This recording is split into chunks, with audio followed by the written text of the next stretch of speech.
Hi everybody. It's November. I don't say my own name often, like my YouTube name. That's weird. Before we get started, I just want to put an author's note in here. Kindles are incredible. I have like around 100 books on mine, and I haven't charged it since like summertime, in like July, I think. Just a side note. I've been practicing voices in the car. I've listened to the audiobook for this book at least a dozen times, and I've read it like at least a dozen times. I know this book as well as I know the film. I know this story in and out, backwards, upside down. I know this story intimately. The Revenge of the Sith is one of the single most important pieces of media in my life. It just comes down to the fact that it's just a good story that has lessons in it, and it has heart. And I just think it is a beautifully told story. And I think the novel adds so much to it. All the feelings in the films are expanded upon in the book, and it's just something special. I actually want to do the voices of the characters because I'm excited to try it. I'm doing this mostly for fun, but also just to try my hand and see how good I am at it. I've always wanted to narrate an audiobook. Like, it's just been, because I used to, when I worked at in a kitchen for like a year, I was like the head chef. Sounds really dramatic. I came in at like 6 and cooked until like 2, and then set them up for the rest of the day. Like I cooked for a restaurant, and I listened to so many audiobooks. And even before then, like I just like audiobooks. I don't prefer them over normal books, but I have enough of an interest in them that I've always wanted to try my hand and just see. It seems fun, and I will, like, whenever I listen to an audiobook, or even more so, like when I read a book and there's a passage in it that I really like, I'll highlight it and then I'll say it, just randomly saying it to see how it feels and sounds, till I can like say it in such a way where it like fits how it makes me feel. Obviously, because we can tell by the flickering orange light, we're in my room, and so I'm talking a little quieter because it's like 1 a.m. I couldn't sleep. My roommates are probably asleep. Also, in regards to the orange flickering light, I should have maybe put this at the beginning of the video so that people don't get scared away, but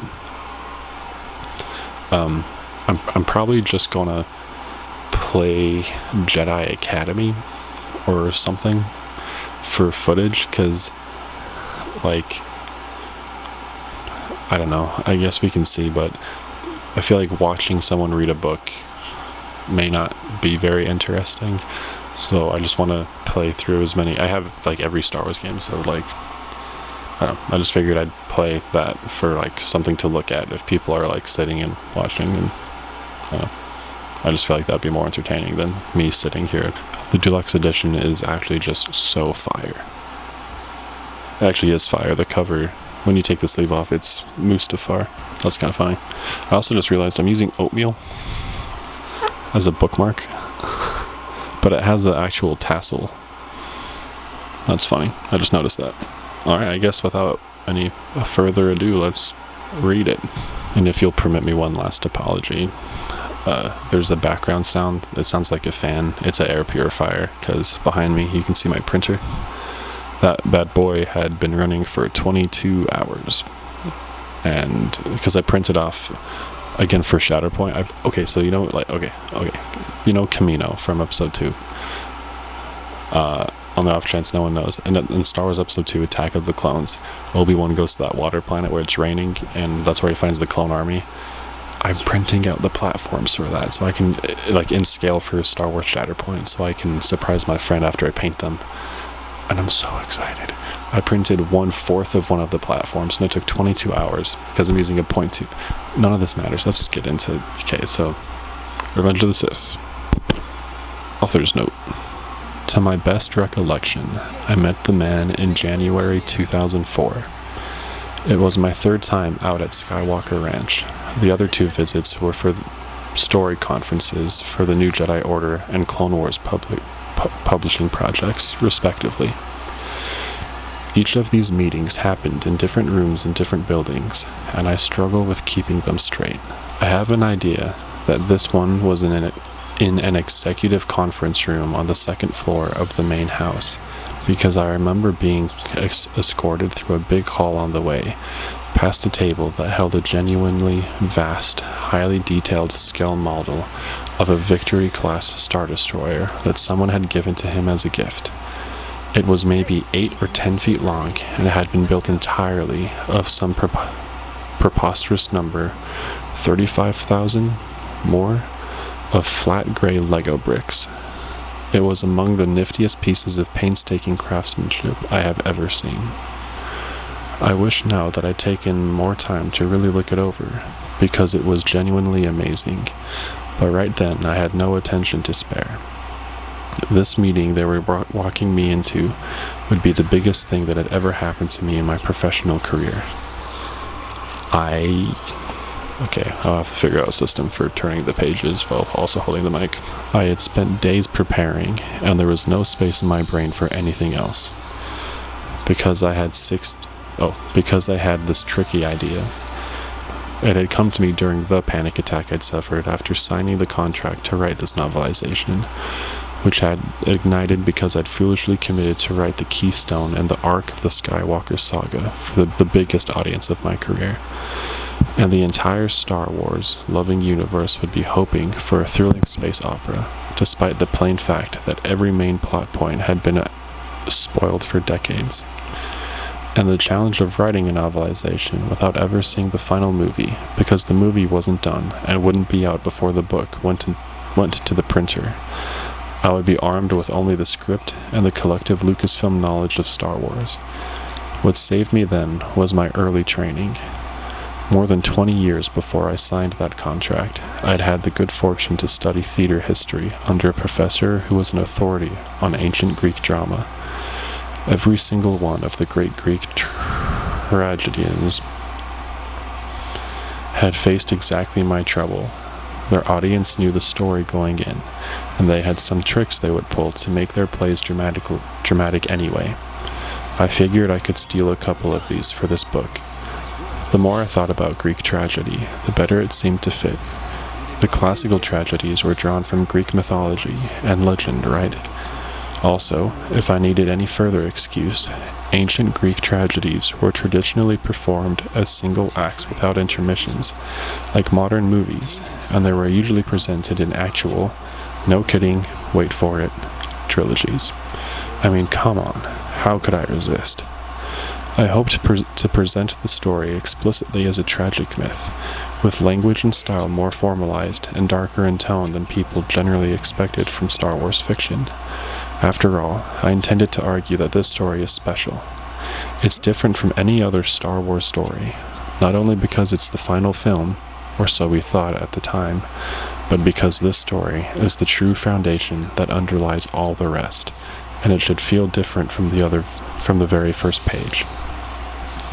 But evoking the Greek tragedies was only part of my idea, and I expected that part to be an easy lift, for the reasons I sketched above. The rest, however, was gnawing holes in my stomach lining, because I wanted to fold in elements of the larger Star Wars Expanded Universe, EU. The EU was the catch-all name at the time for all the licensed Star Wars media, including hundreds of novels for all ages, tabletop and digital RPGs, comics, and even, if memory serves, a black and white newspaper strip from the 1980s. I desperately needed EU material to make this story work. Not because the EU had been part of my life ever since Splinter of the Mind's Eye, and definitely not because it'd be extraordinarily cool to incorporate elements of those stories into this novelization. Okay, it was cool as hell, but that wasn't the reason I needed it. Mostly, it was part of the dodge to skate around my not knowing what the film would actually look like issue. Not having that knowledge, I would instead lean on one thing that literature just plain does better than film. In a film, you watch a character experience interesting stuff. In a book, you can be that character while they experience the interesting stuff. You can see what they see, feel what they feel, and think what they think. This was where the EU came in. It's all about context. I figured that whatever emotional power this book could generate would spring from how well we know these characters and how much we love them. Those of you who have focused mainly on the films through the years might find it hard to imagine how deeply some readers know this material and just how important it is to them. They have history. They're invested. When something reminds Obi-Wan of Jabim, the readers know that grim tale. They lived through it with these characters. Long-time readers have followed these folk through decades of drama, featuring brain-melting horrors, unbreakable friendships, and an astonishing amount of stuff that can crush your heart and make you laugh in the same story. These readers have been through a lot with these people. I genuinely believed that I needed the EU to make the story work as a novel. It would give the story heft and texture. It would let me touch on where these people came from and where most of them are going to end up. And it would let me weave the specific narrative and its implications into the wider historical context of the whole galaxy far, far away. I also wanted to find a way to share with more casual readers, the vast majority, some of the depth of field immersion that the long-time readers get to experience. So my escort walked me into the room, and introductions were made, and I'm pretty sure I must have stammered something about how privileged I felt to have been able to have been tabbed for this project, but I honestly don't remember. I had my mind on the pitch. Alongside Mr. Lucas was Howard Rothman, the big cheese at Lucas Licensing, the editorial team from Lucasfilm, and my publisher from Del Rey, all of whom I'd spent the last evening sounding out how to best present my pitch. So here I am, my big moment.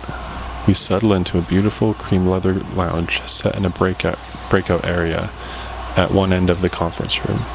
I'm in the armchair with my notes on the ottoman in front of me. Mr. Lucas is on his love seat. Somebody fires up a tape recorder so I don't have to take notes, and I ease into my pitch.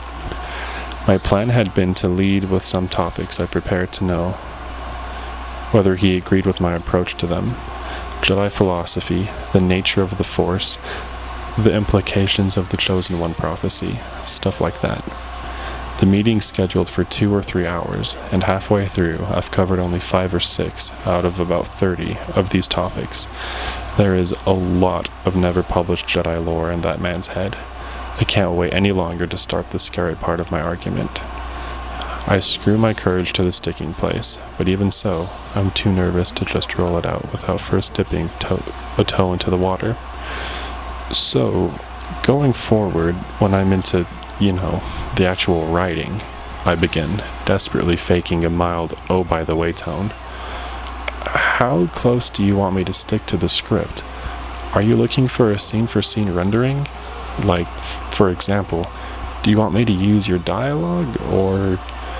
He cuts me off with a hand wave and proceeds to demonstrate one of the reasons George Lucas grew up to be, well, George Lucas, the brand name, the legend we all know him to be. To this day, I can see the twinkle in his eye and hear the chuckle in his voice. Don't worry about that stuff. As long as you don't violate any story, do whatever you want. Mr. Lucas says straight to my astonished face, just make it good. Blinking and gaping while a 1,000-voice choir of angels roared the hallelujah chorus inside my brain, I managed to vow, I will absolutely give it everything I've got. That's the story of the entire pitch, all of it. I never even had to bring anything else up, which could have been the punchline of the story, except for one salient feature. And all the days I'd spent working out arguments to convince them to let me tell this story my way, I'd entirely neglected to work out how I should go about making my way actually, work. I had no plan. Any good ideas I might have had were buried under innumerable crummy ones. Writing every scene turned out to be a process of trying every approach I could think of until I found one that felt right. This might help explain some of the more idiosyncratic storytelling you'll find in this book. The weird stuff shows up when I just couldn't think of a conventional way to create the equivalent effect. Back in my showbiz years, the best director I ever worked under was notorious for never telling his actors how to play a scene. He'd just run it until he saw something he didn't like. A direction I frequently got was, "I don't know what you were going for there, but it didn't work. Try something different." So we'd keep on trying something different until we received the coveted, "Okay, that works. Keep it in." The main reason this book turned out to feel more like a novel than a dumpster fire is that I had great editors. Sue Restoni, Shelley Shapiro, and their teams on both coasts, including the great editor in the Skywalker Ranch Mansion house, were there to tell me when I needed to try something different. Knowing they had my back gave me the courage to try a lot of things that your writing teachers probably told you to never ever do. Because when it works, keep it in. Matthew Stover. Okay, I don't care if literally no one watches these videos. I am reading all of that. That was so incredible. Oh, dude, imagine talking to George Lucas and the movies aren't even, oh my gosh, imagine reading the script for Revenge of the Sith before anybody else and just being told, just write what you think is there. Like, there's just read the script and put it in the book. Like, and George Lucas saying, just make it good, like, makes me teary-eyed. This is gonna be good, dude. This is gonna be good. Look, if you like Revenge of the Sith, please stick around for this series, because I just want to, like, have as many people be a part of this as possible. I'm so excited. Oh, that was so good. That was, I don't even know what to say. That was incredible. What an author's note. Oh, Matthew Stover, I love you. And George Lucas, and everything about that was perfect, which isn't surprising because the book is incredible. Honestly, I was talking with my friends and family about it, and I'm not a Star Trek fan, but Star Trek Wrath of Khan is like one of the only Star Trek things I've ever seen, but I love it. I think it's awesome. And the people I was talking about, we all agree that the Revenge of the Sith novelization is the same thing. It's, whether or not you like Star Wars, you should just read it because it's good. Yeah, from the looks of it, since it's the deluxe one, it looks like a lot of the pages have annotations at the bottom from Matthew Stover. So I'm not sure how I'm going to do that, because I don't want to interrupt the part where, well, I don't know, maybe for the time being, when we come across a note, I'll finish the part that the note is referring to and then read the note. And then maybe as things go, we can figure out a different system. But I just want to read it right now, to be honest. No. Okay, we'll leave it there for now. Yeah, that was awesome. Definitely, if you're into Star Wars, Revenge of the Sith, just stick around, subscribe, because when I don't say subscribe as a greed, it's just like genuinely, like, if you want more of that, like, there will be more of that. I'm reading this for sure. That was absolutely incredible. So that was so good. I'm just kind of in shock at how much I love that. It sums up the feeling of Star Wars, like pre-Disney Star Wars, so well. Like, and I'm not saying that to rip on Disney Star Wars. I like a lot of Disney Star Wars, and I support it, and I'm glad that it exists. But pre-Disney Star Wars was just different. I preferred it. It just had a different vibe and a different tone. And that one part where he says, when he's talking about the, like, Greek tragedies and how he wanted to write this to be more like that, which, like, make it more dark than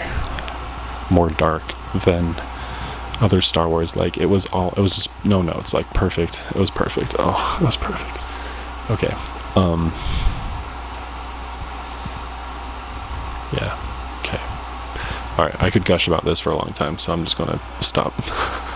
I think the next few videos for the next bit I upload, I'd like to finish it before the end of the year, since it's the 20th anniversary of Revenge of the Sith, but I know, that may not be realistic. I'm not even going to think, I'm not worried about that, I just want to read it. I'll read it as often as I can, and when we're done, we're done. Yeah, that was dope. That was dope. Okay. Thank you everybody for watching and sticking around. I'm excited. That was really good. And I'll see you all in the next one.